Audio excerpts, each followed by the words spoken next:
YouTube happening? There we go. Hello, YouTubers. You will hear silence because YouTube yelled at us last week for having royalty music. So there will be no music, and I am not singing again this week. And now we are going live on Zoom because that's where it all matters. And I believe there's going to be some people. Hang on, participants. There we go. Larry Rowe, first in the house. Larry has actually been in the waiting room, fun fact, since 4 o'clock this afternoon, waiting to get a hold of Chad. Jim Brubaker, Jan Kiefer, Jeff and Jane Greasy in the house. 51 weeks in a row for the Greasies. Nice. That is just momentous. I'm gonna just start drinking earlier on the program. We've been drinking all day, but we're gonna drink early in the program. And cheers to the Greasies.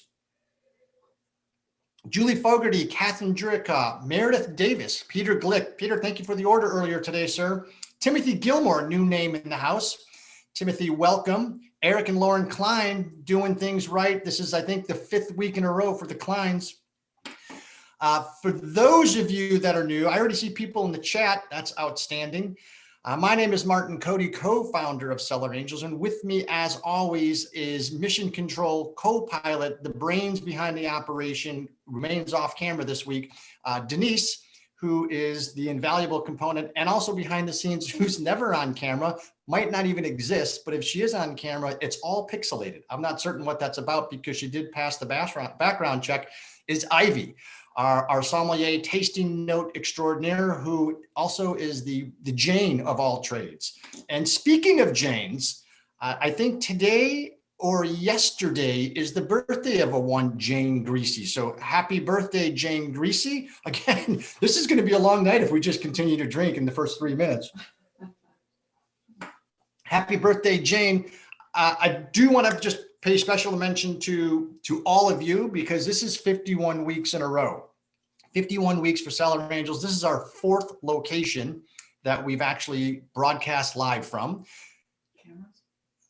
You can, if anybody would like to turn their cameras on, feel free to go ahead and turn your cameras on because we're going to make it a little bit more intimate since we have a nice manageable group. Doug Rutherford, how are you, sir? Oh, I said turn the cameras on and Doug went away.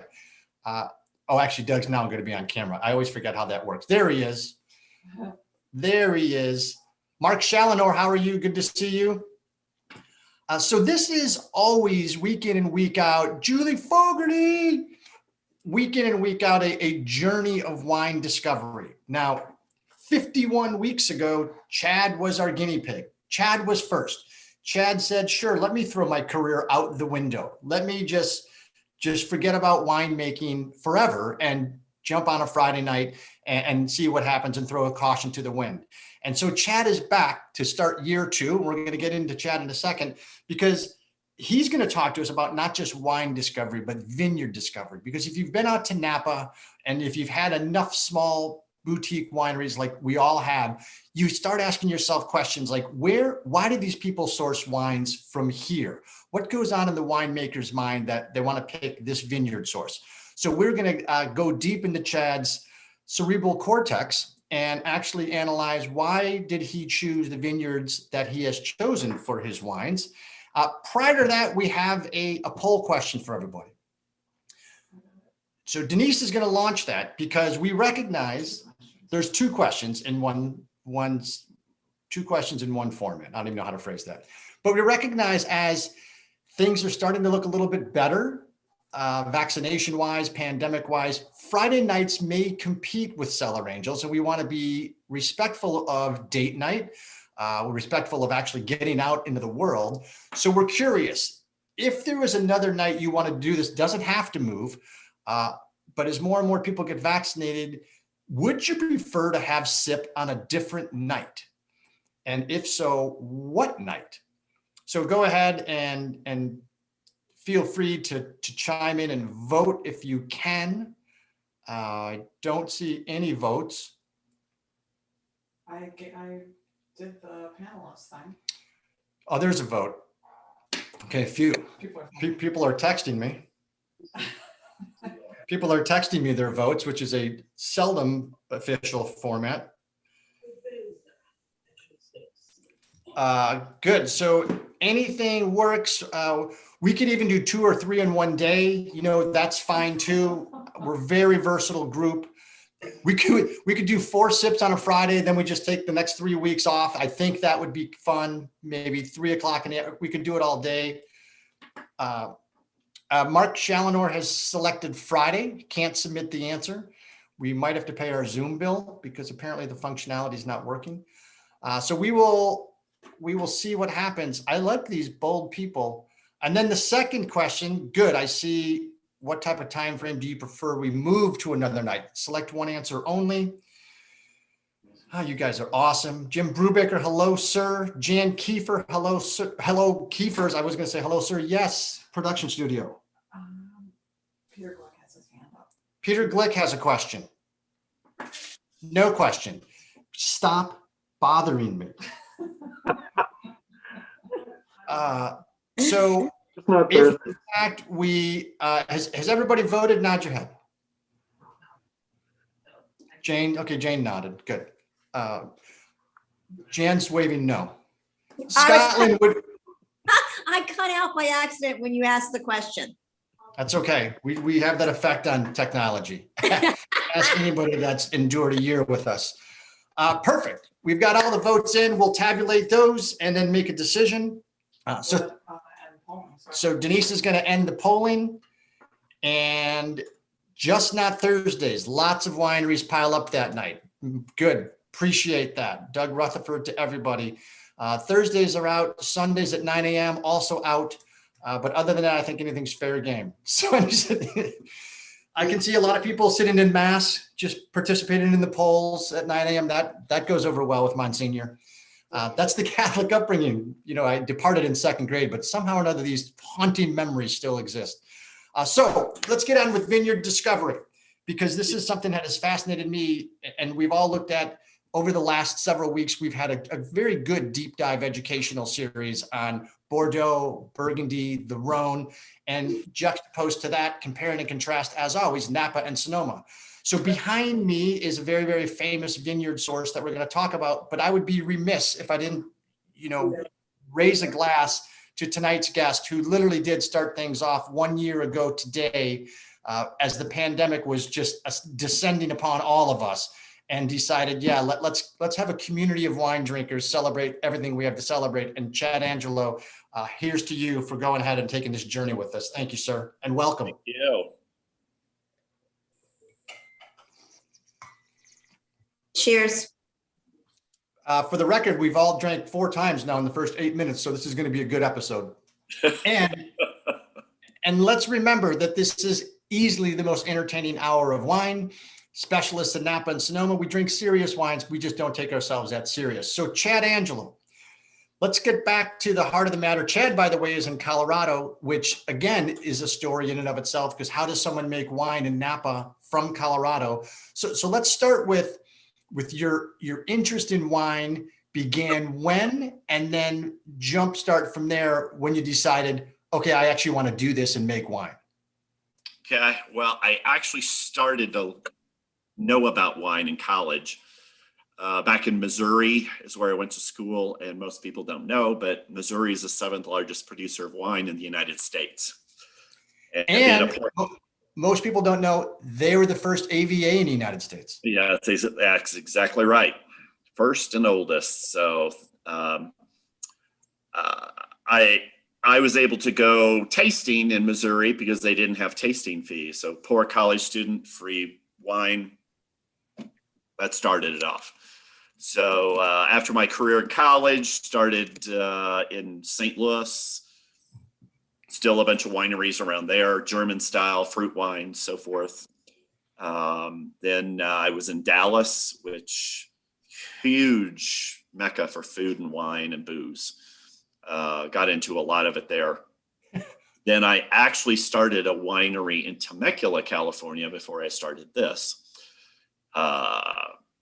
Which I'm no longer a part of anymore. But during that time, I found out a way to make wine in Napa. So wait, what was the name of the winery in Temecula, or are you not allowed to tell? I can tell. Monte d'Oro. And then where did you go to college in Missouri? University of Missouri at Rolla, which is now Missouri Science and Technology. All engineering school, so big drinkers. There literally is probably, those are 5 words, never, ever, ever in the same sentence. All engineering school, Martin Cody. Yeah. So you made it, you had a winery in Temecula, and then it was from there you decided, I want to make wine in Napa. I've always loved Napa. When I got into wine, I still remember Beringer, 3rd century Howell Mountain Cab is the first, Cab Franc was the first wine that really caught my attention back in the 90s. And from that point on, it was like, how do I do it? You know, without, you know, having $10 million to start with, you know. Right. without selling a .com industry or whatever, or app. So Exactly. hello, Kent. Good to see you and my dream cellar. Can't wait. The invitation to the humble abode clearly has gotten lost in the mail. I blame the USPS. But Napa, and you said you found an engineering love for this. Was it the engineering side of wine, like the scientific aspect of wine that appealed to you, or just the taste and I could escape engineering? Actually, both. The science of it kind of interested me, being the, you know, the technical geek, so to say. But then the taste, and I'm a foodie, so I really got into how wine and food kind of paired together. So I think I've mentioned it in some of the times I've been on, is that a lot of times, instead of flavors that I think of when I taste the wine, I think of what food I would have with the wine first.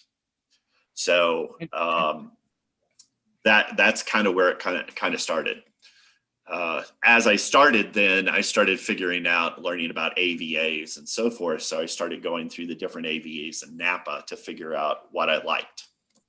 So was there any type of culinary study background that you got into food? Nope. It was just me trying different foods. I used to travel international for Boeing, so I was all over the world. So I really got to taste and try all kinds of different foods all over the world. So that kind of gave me the background then to take it to the next level. So you literally are tasting wine and you can sense the flavor of the wine, and your mind immediately goes, what would I pair with this from a food standpoint? Yep. What food would I like to taste with it? Interesting. And then, so what year did you venture to Napa to kind of, and I'm trying to figure out how the mechanics behind this, because you have to take some time off, I would imagine, from work. You have to determine, okay, how much can I afford? Do I want to go brand new French barrels? Do I want to source fruit? I mean, all the mechanizations of winemaking. Walk us through that whole process and what you did, how you consulted, who you talked to. Yeah. Well, back then there was a company called Crush Pad that had started, and it was basically a micro winery where they would help people like me trying to start or trying to make a barrel of wine. And that's what I initially did, was just to learn how wine was made. I went with them. And of course, I started kind of at the top because I started with Tokelin Vineyard the first year I ever made wine. And yeah, that's kind of, that's an interesting, that's like, I'm going to take up golf and I would like to become a member at Augusta, or I want to go out and play Pebble since it's public. Exactly. Tokelin is, you know, Tokelin, Dr. Crane, all Beckstoffer vineyards.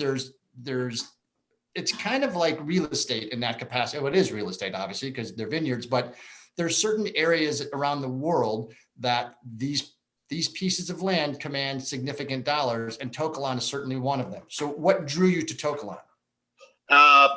Doing my research, I knew what it was kind of like, but back in that day, it was 2005. The prices hadn't gone totally out of whack like they are right now. So it was very reasonable to get in compared to today. There was also not the waiting line to buy Tokelin like there is today. So that was for people's navigation. If you've sat on Route 29 and stared at Opus 1, behind you is the Tokelin Vineyard. exactly. Exactly. So the They're, entrance. they're currently replanting Tokelin in 4 phases right now. I think they're in the 3rd year of 4. So they're taking 1/4 of it at a time and replanting it and rotating people and the grapes to replant that.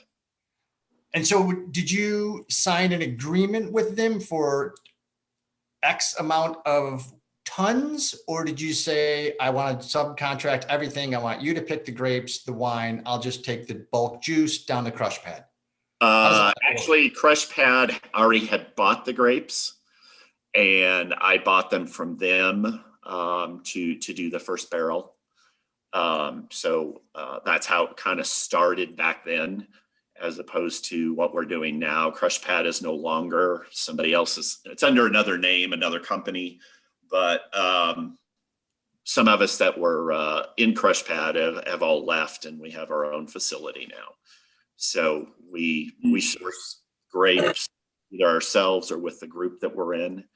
And we have our own winery now in St. Helena, where we produce all of our wines. That's how I Stagecoach. Is that opportunity, like if any one of us wanted to just go make wine in Napa, are there co-ops like that, like a Crush Pad and those sorts of facilities? I think there was one down, wasn't there one called Dog Patch, or in the Dog Patch area, or is that where Crush Pad moved? I mean, could you do that today with a group of friends? There are a couple companies. I think it's Vine. I can't remember. Larry, do you remember what the other ones were called? I think there's 2 of them right now that you could do that. And so Crush Pad does it for like 15 to 20 or so different micro wineries. Would that be an appropriate term? I don't know how many they do now. It's under another name. It's owned by another company, but right. I'm not sure how many customers they have right now. So Chad, I think, ladies and gentlemen, that's Larry Rowe. He's performing later this summer. Grayscale wines. Look at the enthusiasm on Larry's face. Yeah, Martin. In between now and then, I'm just going to sit back and drink wine. I like to hear that. Grayscale wines, Larry Rowe. So Crush Pad, they made wine for a lot of people. So they would have like 125 different products being produced. So Martin, your concept of micro winery is really what it was all about.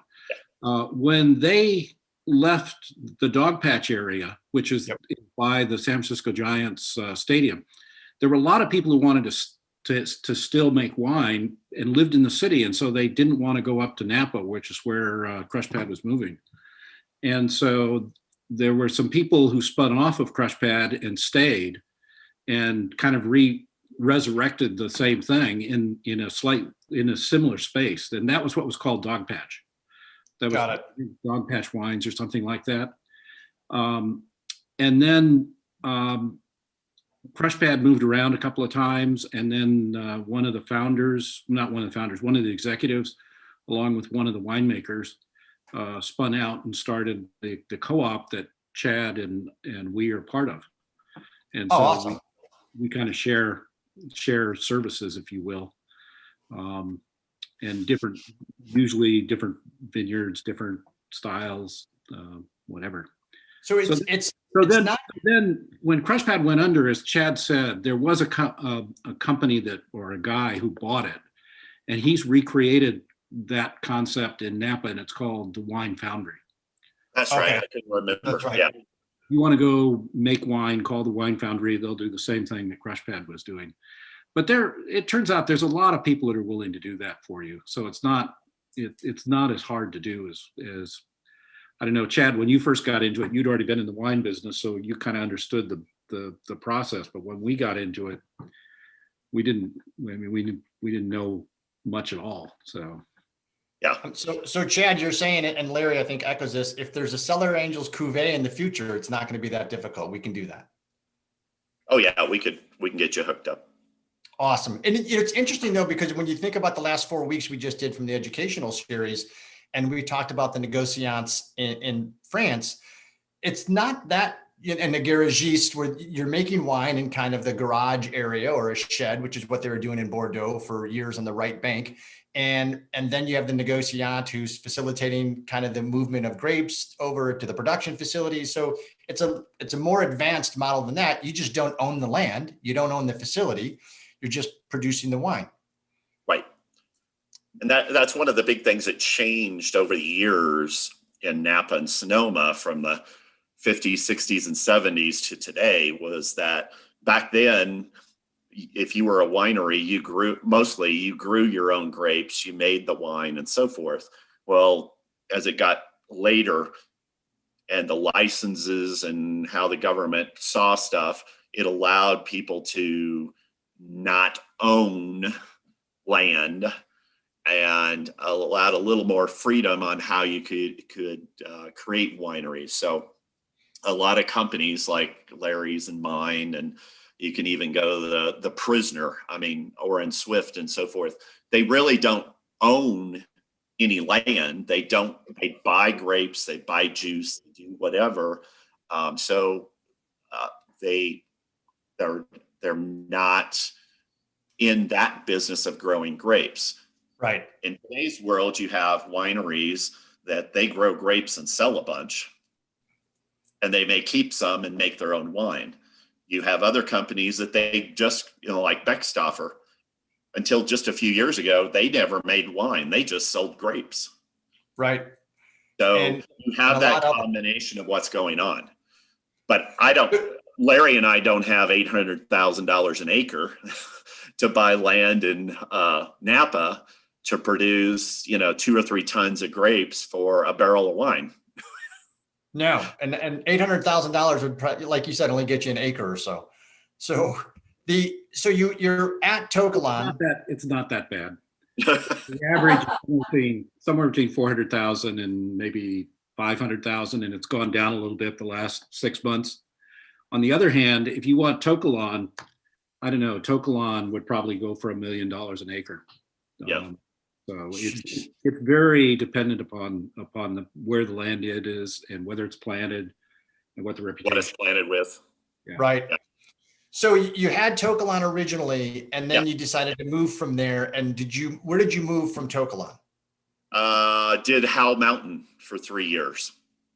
And when you're looking at vineyard sources, because and Larry might have a different viewpoint on this too, and I'd be curious from winemakers and vignerons and winery owners, do you start the journey of vineyard sourcing with, here's what I want it to be like in the glass, and work backwards? Or do you start vineyard sourcing with, I'm going to go after the best vineyard plot I can find that I can afford, based upon notoriety, history, fame, currently what's planted there, those sort of things? I imagine there's no magic one-off formula that all size fits or one size fits all. What was your methodology in choosing Howell Mountain and then ultimately where you ended up? With mine is I tend to gravitate to certain AVAs for Cabernet and their style. So when I was able to find Howell Mountain, I jumped on the chance. Howell Mountain's a very small AVA, one of the smaller ones. So it's very hard to get. The demand is high. And so that was what kind of got me in. So I did that for 3 years before, of course, prices continued to skyrocket in the early 2000s for that. So that kind of drove me out of that, but I got it for 3 years. Interesting. And Howell Mountain, Viator's up there, Cade's up there, Randy Dunn's up there. There's a lot of big names. Yeah. O'Shaughnessy. Yep. A lot of big names up there. Yes. And the thing that I've found about Howell is, and a lot of it has to do with the producer, but it just seems like those are really tannic. They take a long time before they're approachable. And, Randy Dunn makes fantastic wines, but you've got to lay them down 10, 15 years, it seems, before they are approaching their peak. I don't have that patience. So how did you decide it got economically unfeasible, it sounds like, at Howell, and then where did you go from Howell? Let's see, did Valley Floor with Carrefour, then some Coombsville. Coombsville is exciting because of what it offers. A lot of people didn't realize what Coombsville was. It's the latest AVA. I think has been used a lot. That's kind of where we're headed with Stagecoach. And when we talk about Stagecoach, is that a lot of places have used Stagecoach as well. That most people probably don't know. No, that's a fascinating aspect too. And I want to drill down on that a little bit further, because there were some very, very big name wineries that were sourcing fruit from Coombsville that weren't putting Coombsville on the label. And when you see some of the names, whether it was a Quintessa, Joseph Phelps sourced from Coombsville for years for their insignia bottle. And it was never part of the quote unquote defined recipe. And I find that fascinating when you move from where you are in the Coombsville area, and then you go to Stagecoach, you see a lot of the same things happening. Yes. So there's a lot of folks sourcing wine from Stagecoach that don't put Stagecoach in the label. And why do you suppose that is? There's two. Their name is synonymous with a certain type of wine, and it may not be in the same area of Stagecoach. So they're actually using Stagecoach quality Cabernet to beef up theirs or extend or make larger volumes of the wine than they're currently using. Okay. There's very few wineries of mass production that probably use the name Stagecoach. You know, you're not going to see Schaefer, you're not going to see Quintessa, you're not going to see Chateau Montelena, you're not going to see those big names, Silver Oak or whatever, use Stagecoach on their label. It's mostly the little guys like Larry and I that are using that as our kind of shtick of showing what Stagecoach is and the quality of the wine that it can be out of Stagecoach. And all those wineries mentioned and many others actually source fruit from Stagecoach. They just don't put it on the label. Correct. Interesting. But most of them have other sources or their own source that they're using also. So whether they're blending it in, adding it to, you don't know exactly how they're using it. Mention why does it have Stagecoach on this spot? Why? We'll get to that in a second. Production studio, I'm going to fire you. The Stagecoach is behind me, by the way, and it's if you haven't been up there, and I'm going to go to we might as well go to Google Earth now. I know Scotland is missing it, so Jan, please tell Scotland we apologize. He's going to miss a pretty good Google Earth, and I know Jeff and Jane are happy. The crowd is rising up. Google Earth, Google Earth. All right. There's our famous blue orb.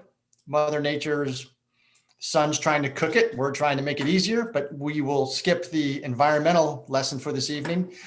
So let's, no Bordeaux, no Burgundy, no Rhone this time, just strictly our favorite neck of the woods, the Napa and Sonoma regions. So everyone knows this is exclusively where Cellar Angels focuses. So all of the wines on the Cellar Angels website are 100% from Napa and Sonoma. Nearly all of them are small family-run wineries, limited production. But I'm always amazed at just how much larger Sonoma is when I look at the map compared to Napa. And Stagecoach, by the way, is an extremely large vineyard. It is located here. It is owned by the Krups brothers. For those of you that haven't, for those of you that have a coffee maker and you buy Krups filters, it's not them. Different Krups. So this is Stagecoach.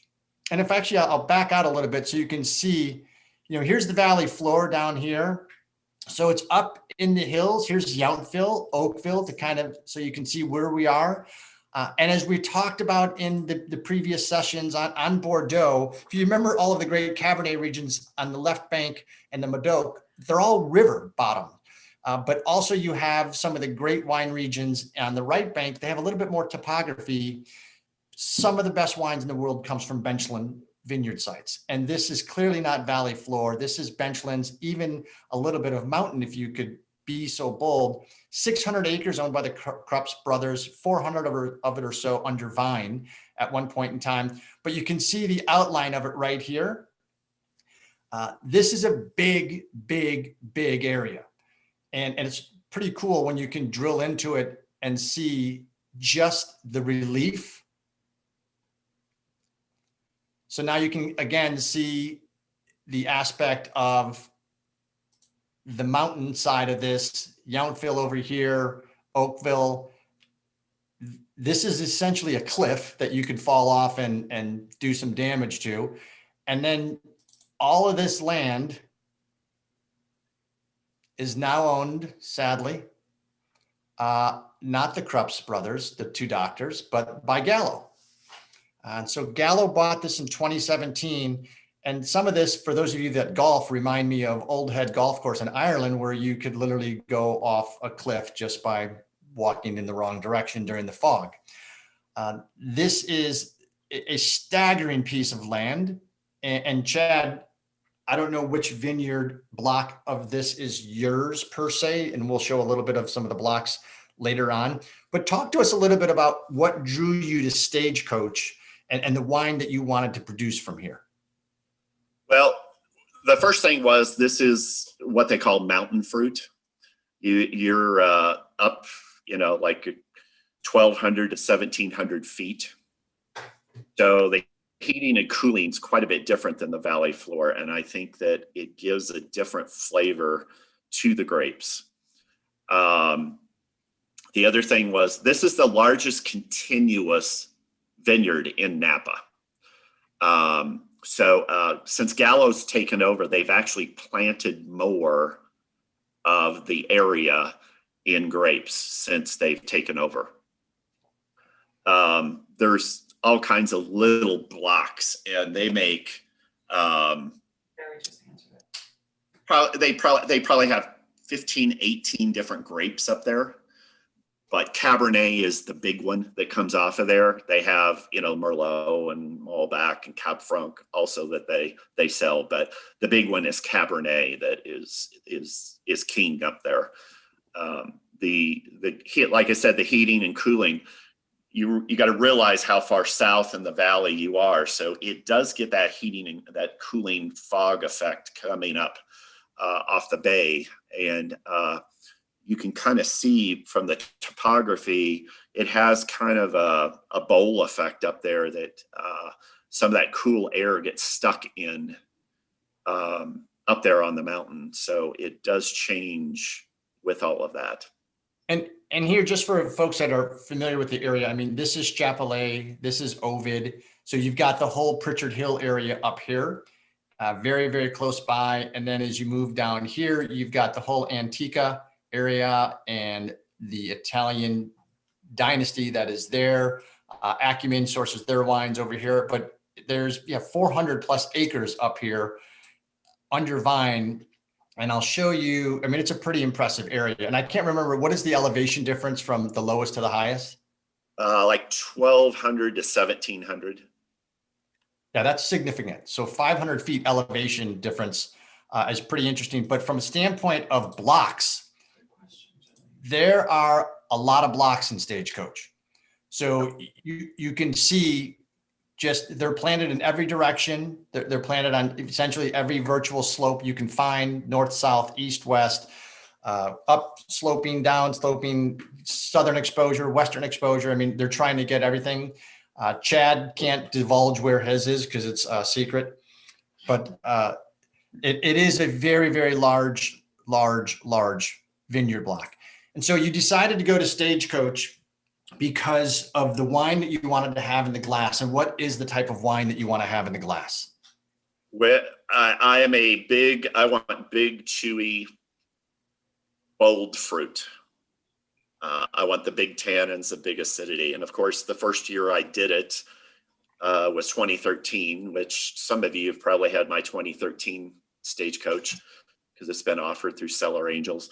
It's probably the biggest year. It's chewy, it's big, everybody's was big that year just due to the weather conditions, but that's the kind of style I want. Also, I want it to be able to last in the bottle right now over the years. And that's what it does year after year. And I think that's why a lot of these other wineries buy Stagecoach and not put it on their labels or use it for blending or adding to theirs to make it, because it adds so much depth, fruit flavor, tannin, and acidity to it to help them with their wines even further. But the Interesting. So advantage you have with us is that we're using all Stagecoach Cabernet. So you're getting actually 100% Stagecoach Cabernet in this.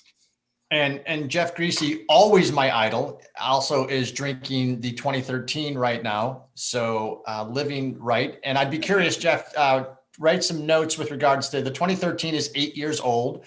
And my guess is if past is prelude, it has some staying power and is still wonderful. I have in my glass what's on the website right now is the 2017. And one thing we notice, Chad, is that the 2017 does not have the word Stagecoach on it. So my guess is that might have been due to the acquisition. So walk us through what that decision was and how that came about. Well, with Krupps brothers, Jan Krupps, one of the two brothers, he was mainly the one that ran the business or handled most of the business. And they were much more of a good boys network, handshake agreements and so forth. So you provided a sample of your wine and they tasted it. And I was never denied using the Stagecoach on my labels. When Gallo took over, that kind of changed. Gallo's a international corporate company. They paid an exorbitant amount of money for Stagecoach to the tune of reportedly $180 million for that piece of property up there. That also includes the rights, copyrights, and trademark and so forth for Stagecoach because it is trademarked. They have to give you permission to do that. They have to approve your use of that. And initially I was denied on the first one, which would have been this wine that we're having tonight. They tasted it and denied using Stagecoach. It wasn't worth the fight for going back. I do know people that went back and fought it and got it. I know others that went back and fought and didn't get it. So it's the way it is. I don't know what their criteria was. They wouldn't divulge that as to, why they will allow some to use it and some not to use their name. But they're being very protective of it. And yeah, you're doing the moolah thing. It is, Gallo has, they run it like a corporation as opposed to, what the Krupps brothers did and how they shared and kind of a good boys network. But they're also trying to, I think they were trying to bring the Stagecoach name to a higher panache, higher price, higher. But it's funny because I've yet to see, they bought it in 17. So we're here in 21. We're not sure exactly what they're doing with the grapes and the vineyard and so forth in their strategy, because I have not seen a Gallo label or a Gallo company use the Stagecoach name on a label in their portfolio yet. It was originally thought that they would be creating a new label, something high-end, so forth, and most of the grapes would not be available. They would be keeping them for themselves, but that's a large piece of property. That's an awful lot of grapes to have to process. And as we know, if they're going to use Napa, they have to make the wine in Napa. So there's a whole bunch of rules, but we're not sure exactly what's going on.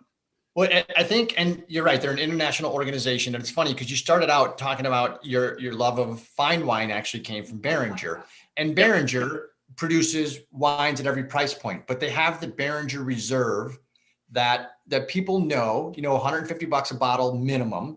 It's very, very high end. To the best of my knowledge, Gallo's never had that. Gallo has always been associated with $7 bottles of wine and jug wine and wicker basket wines and candle holders. And James. Bartles and James. So now with a $200 million acquisition of this parcel behind me, it seems as if they're trying to go upstream. Now, yes, they bought it in 2017. They probably didn't factor in 3 fires and a global pandemic in their strategy. So I don't imagine that was on anybody's SWOT analysis. No. But that is a heck of a lot of capital to invest in. And Julie, you asked a question with regards to all of the small producers that are sourcing wine from here. When those contracts expire, are they renewed? And Chad can tell you, and Larry can tell you, the answer usually profoundly is flat out no. Once they expire, then they are not renewed. So the small producer is left trying to source from other locations. And Chad and Larry, feel free to chime in if that's inaccurate.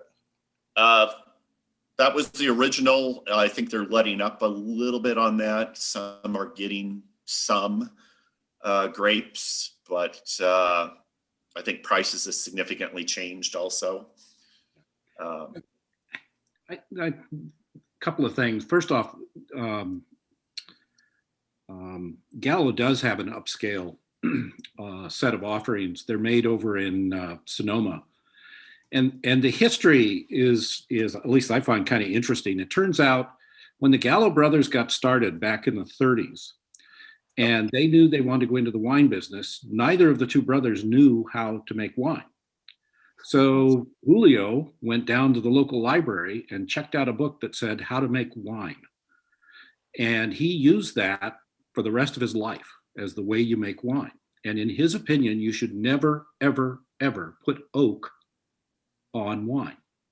And so all Gallo products forever were just fermented in stainless steel and served like that. And so one of the daughters, or the daughter that's kind of taken over, Gina, tried for years to try to get them to do a wine that was upscale. Look, from a practical perspective, Gallo is as good in experience and science of winemaking as anybody in the world. That company is stunning. But Julio said, "Thou shalt never use oak," and they wouldn't. Julio eventually passed away, and the next year they started opening up the big production facilities over in Sonoma, which is where they source grapes over there. They have a big production facility, and they produce some very, very good wines over there. Probably not as good as many of the ones that they could produce now with Stagecoach fruit. Right. But as Chad says, there is going to be a problem. They're not going to be able to label it as Napa Valley or Stagecoach unless they manufacture it in the Valley. And so they don't have any production facilities. So if I was somebody with a nice little production facility, I was looking to get out of the business, I'd be calling up their acquisitions people and saying, "Wouldn't you like to buy my lovely little facility with 500 ton license to produce in Napa?" At some point that will actually happen. Or hear me out, Larry, they may have a local politician actually change the ordinance behind what has to actually be made in Napa and defined legally. Oh my gosh. Who would have thought? Yeah. How would that ever happen? Exactly. But the Stagecoach name thing is sort of interesting. This all goes back to, I think, Intel. I don't think Intel was the first one to do it, but back in the 70s and the 80s, the PC chips were indistinguishable. And Intel was trying to create a brand and identity of the fact that the PC you were using was an Intel chip. And so they came up with this marketing idea called Intel Inside. And they forced every manufacturer to put that little tag on the outside of your PC and essentially elevated the brand for Intel. And it was very successful. And I think that's where Beckstoffer got the idea of branding the vineyards and then raising the price for the fruit. And the thing that I keep waiting for is if Gallo is going to be in the fruit business, which it seems like they're going to be for a while, why in the world they don't just say, we'll sell, we'll do a new contract, here's what it's going to be, and we'll charge you 2x the price for the fruit as what it was before. And I suspect there's some people who'll pay it. I don't know, Chad. Yeah. You ready to write a check? No, no. I imagine that's coming because you've both seen the same thing on Sonoma with the purchase of Gap and some of those other areas where the small producers have been sourcing great fruit from for years. And so it's getting harder and harder and harder to be able to do that. And Larry, I'm looking for that sticker on my computer. I don't see it. I do see something that says insert floppy disk here, but I might not have a computer. Obviously, you didn't buy an Intel product. No, I did not. I did not. So that's interesting. So Chad, you like chewy Cabernet. Yeah. Unctuous, heavy, chewy Cabernet. Yep. So if that's the flavor profile, tell me some foods. Then you want your gamey meats, your red meats, your tomahawk steaks, your char grilled root vegetables, garlic, that type of thing, big, heavy. That's what I tend to go to. With Cabernets, I usually want, steak, bison, buffalo, something like that, or gamey meats. So the gamey meats, do they have a higher fat content? Not always. Like bison and buffalo are usually lean. Pretty lean. Yeah, very lean. So a lot of times what you do with those is you add a little bit of pork with it. And the pork fat will kind of offset that and keep that more in balance for you. How often are you buying tomahawk steaks? Because I literally need to eat at your house if that's the case. You got to have a friend in the industry, and I'm in Colorado, so Yeah, I noticed. Yeah, the bison was right off your tongue very quickly, and buffalo very quickly from the Colorado side of things. Yep. And Jeff is commenting that he had it with a pork tenderloin with garlic and thyme sauce this evening.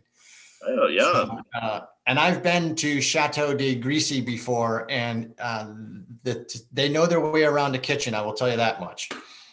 It's pretty impressive. So good. You've been at Stagecoach now for how many years? 13 was our first vintage. So 6, 7 years. So I'm interested on how it worked with the Krups brothers. Did you say, I want to buy X tons of fruit, here's a check, and call me when it's done? Or do you get to go say, here's my money. I want a certain type of rootstock. I want a certain clone. And I want to go walk the vineyard 6 times between bud break and harvest. I mean, where does it fall? What it kind of does is based on blocks available that has not been spoken for is where you kind of get in the door to pick which block and which rootstock and so forth and all that. Then you contract by tonnage of grapes that you're wanting. There's all kinds of different aspects to that. So the first step is getting your name on a list, basically saying, I'd like access to Stagecoach fruit. Yeah. And then they call you. By the way, I'm feeling the exact same way with the vaccination. Go on. You've got my attention here. So they call you and basically you're at their mercy at this point in time. My guess is it's like, we've got this block, take it or leave it, because there's 300 people in line behind you. Is that fairly? Possibly, yeah. Yeah. Possibly, yeah. So then you take that block, and then is it similar to season ticket holders at sporting events where the next year it's like, well, you could have the same season tickets, or you can pay a little bit more and get this block over here, or do you get that option? It could be. It's not always that way. Where our group has our blocks, we've kept them. We like them. So we haven't moved around like that, but okay. People pick up and drop out. There's options. So you may, if it's not as if you're confined to that block, if something were to become available, you might get an option to say, oh, we can move higher up in elevation. Okay, we'll take that. It might be more expensive, but sometimes those opportunities come along. Yes. Yes. However, you and the group have actually stayed with this block for all 8 years. Yeah.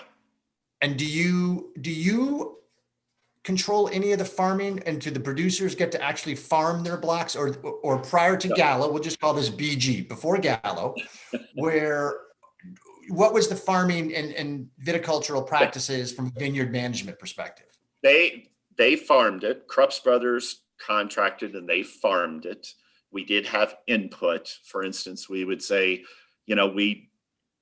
based on how many tons we want, like we would talk to them about dropping fruit. They'll go through and cut when there's too much on and so forth to target.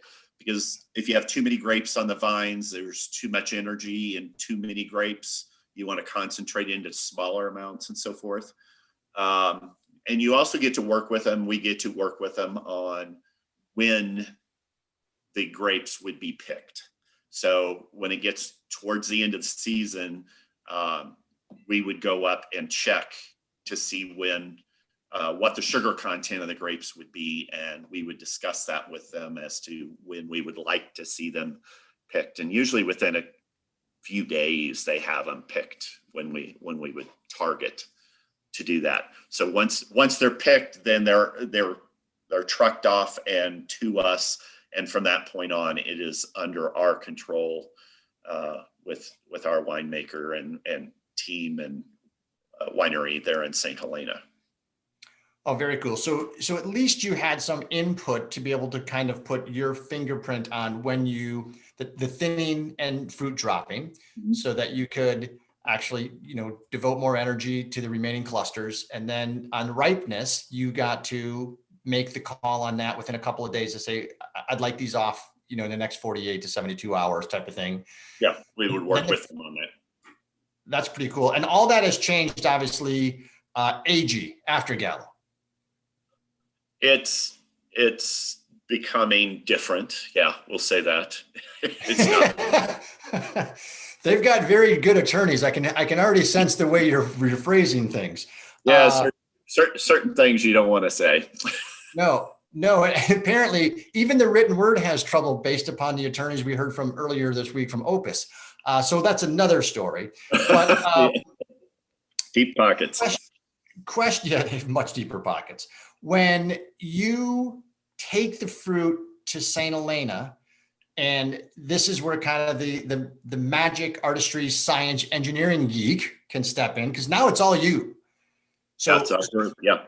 So do you have an oak regimen that you subscribe to? Do you have walk us through that barrel aging? How long? How often? When do you bottle? Yeah. My process is normally with the Cabernets. I use 4 different cooperages of barrels, all French oak. We switch them out every 6 months or so, change them up. But we're normally in French oak barrels for 18 to 20 months. So in the fall, it goes in, we do our stuff. Everything's usually in by the end of November, 1st of December is usually in barrels. So we'll go. Matter of fact, here in 2 weeks, I'll be going out to blend the 2019 wines in California, if they don't lock it down before then again. There was an article that there's a bunch of COVID cases broke out in Napa this week. So fingers crossed, we'll see what happens. But so this is now I'm going to geek out, because you get to fly out there and you're going to do the blending. And this, I believe, is where the nerd might be strong, but this is where you get kind of sciencey and geeky. And so you're blending your Stagecoach Cab with what? What we do is we take a cross section of all the barrels of Cabernet, make a blend of the Cabernet only. Then, as most of you have noticed, my Cabernets are always 90% or more Cabernet.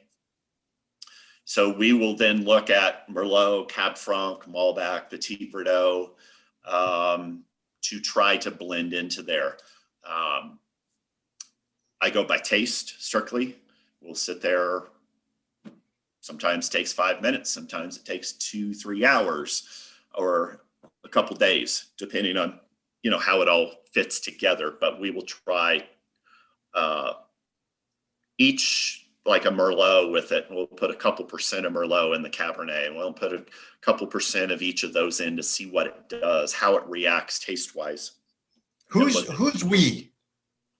We have a consulting winemaker that we work with there within the group, Kian, and Okay. he's worked at several wineries in the area, and he does a lot of consulting around there. So it is a collaborative effort. I've worked with him from day one. Wow. So we, him and I have he knows what I like. It's my call, but he knows before I walk in there, he's tasted the stuff, he's working with us and so forth. So we work together on that. So there's several of you sitting around the table. He actually sets up a bunch of the beakers, and you've got everything available. Any hypothetical, any open spots at that table? No. No. No. I'm a little bit hurt. Hold it, Chad. Hold it, Chad. I'm a little bit hurt by the speed of that answer. Would make. Pardon me, Larry, I didn't hear you. I was going to say, if somebody wanted to buy a ton of grapes that you would make, you would be happy to have them at the table. Oh, yeah, right. For $100,000. Hey, it's a matter of pricing. That's right. That's right. That the speed of that answer was alarming and disappointing. The no. That's my So- Disneyland. I was gonna say, That is where that's where I believe a large part of the winemaking process is really honed in to make wine. I mean, you have your yeast, you have your aging, you have your barrels and so forth, but 90% of it's the grapes. You got to have good grapes to start with. But then the blending is where you really get to put a lot of signature on your type and style of wine. And I think, you've tasted Larry's and what they do with the Merlot and how they control what they're doing and so forth. And they have I think a style that they're kind of after. And that's kind of with me, where 90% or above. I've done 99 and 1% of, 99% Cab and 1% Merlot. And I've done all kinds of different blends, but I go with the style of what works with the wine. And I want the Cabernet to sing. I want Cabernet to be the forefront of what you're drinking if you're drinking Angelo Cellars Cab. So go ahead, Larry. I would say that I'm in the same group and we're using the same winemaker. And at times people are using even the same grapes. Chad and I don't use the same grapes, so that doesn't happen, but it does happen. And we'll get together as a group and taste the different wines.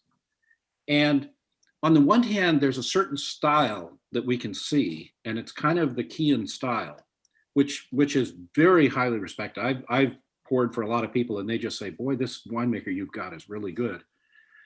But then the other thing that happens is you taste the actual product, and they're different, even though the grapes are coming from the same place, which was always a big surprise to me.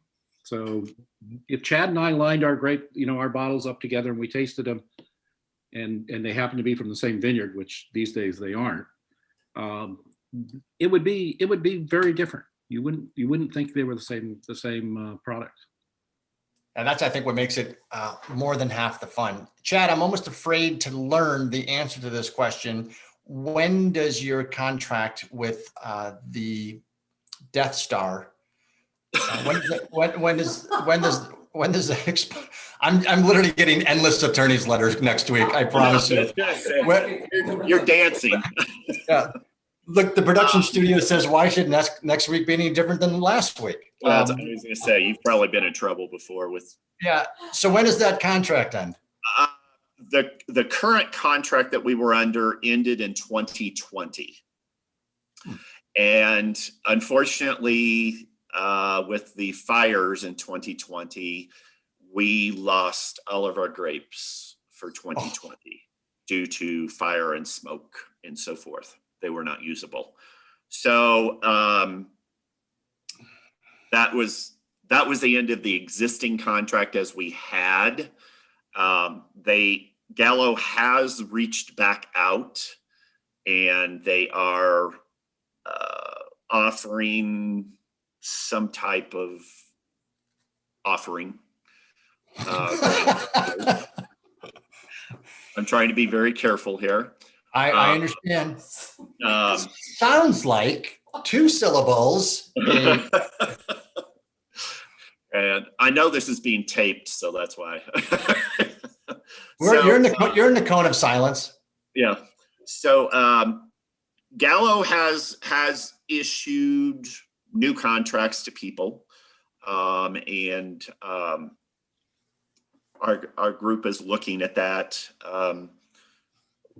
Obviously it's in their best interest because of what happened in 2020. No one was able to get fruit. Not no one. I mean, there was quite a few people that did get fruit, and you got to pick and choose carefully. And we'll happily consult with people to tell them who did well in 2020 and who didn't. But so it's in their best interest. Do you do anything else? Greg and Leah had a question on anything besides cab. Any other varietals? We do. We do. We've done we do a Mount Veeder cab every year from the Yates family vineyard on the opposite side of the valley. We started a second brand called Red Block. Red Block it's more of a European Bordeaux style wine where it's more 50% Merlot, 50% Cabernet. Wow, and that's quite a diversion for you. Yes, it's very different. It's a little softer. We brought the tannins down out of the rafters from the big Napa cabs. The Merlot has a different fruit flavor to it. But what's unique about it, I think you get the Merlot cab thing from Bordeaux, but you get the fruit flavors of Napa. So we've got a 16 and a 17 vintage of that currently available. 18 will be available later this year. And this past year, we also did our first white wine. We did a Sauvignon Blanc out of Napa. And it was a new vineyard. Somebody ripped out like 200 and some acres of Cabernet and planted it with Sauv Blanc in Napa. They should be locked up, but I was going to say clearly not a math major. Yeah, they're not any economist or anything like that, but we were able to get some of that, and we did that. So that's our current portfolio of what we're doing right now.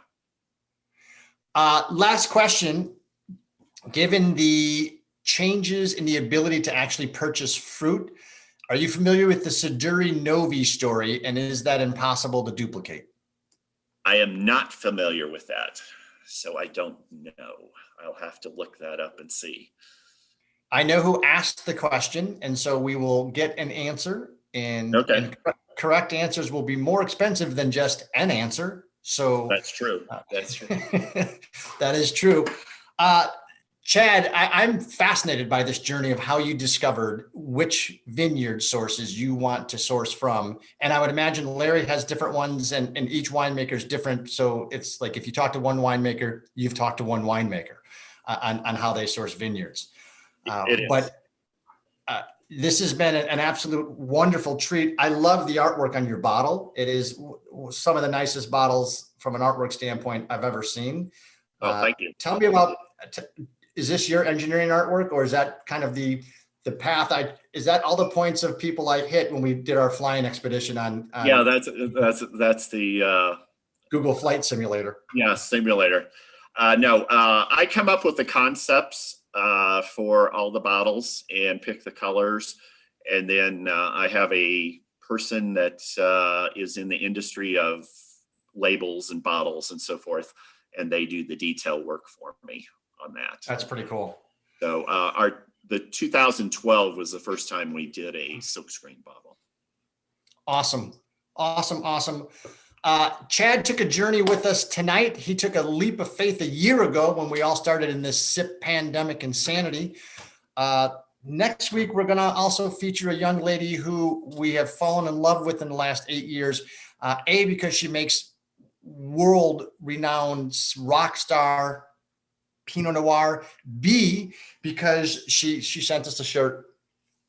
Oh, Kim Vance from Zoetic. We are not, there you go. Angelo Cellars has a shirt. I do not own one of those. We are not above being bribed. And swag works. I do want to talk a little bit about kindness, because earlier this week we received 3 bottles of wine from a Cellar Angels fan that absolutely knocked our socks off. And that's the type of community we have, is people sending the people in the wine company wine, thanking them for sip. Warms our heart, blew us away, bowled us over. It's like sending the cobbler's shoes. We have wine, but this individual took it upon themselves to say, appreciate what you're doing. And for that, we are forever thankful. And we're forever thankful to all of you. Thanks so much for taking this journey with us each week. We can't do it without you. The community loves you. We love you. Stay safe, everyone. Be good to one another. Cheers, and we'll see you next week.